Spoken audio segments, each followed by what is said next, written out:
अस्सलाम वालेकुम स्टूडेंट्स, कैसे हैं आप सब। उम्मीद करती हूँ खैरियत से होंगे। मैं हूँ आपकी उर्दू की teacher miss Ritika. Now open your books and come to the page number 1। Page number 1 पे हमारे पास है पेंसिल भरिए और रंग भरिए। आप लोगों को ट्रेसिंग आती है, तो हम इस पिक्चर में आज ट्रेसिंग करेंगे और फिर इसके बाद हम इसमें कलर करेंगे। ट्रेसिंग किस तरह करनी है मैं आपको बता रही हूँ, देखिए।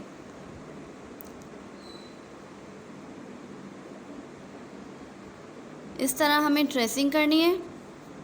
ये वर्टिकल लाइन है,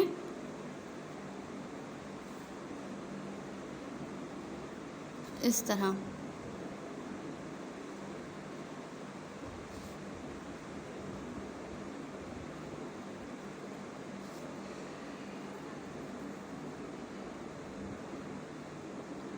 इस तरह और बाकी लाइंस भी हम कंप्लीट करेंगे। ये कंप्लीट हो गई।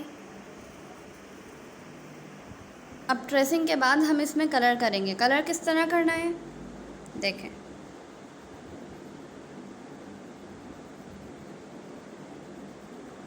पहले हम इन लाइंस में कलर कर लेंगे।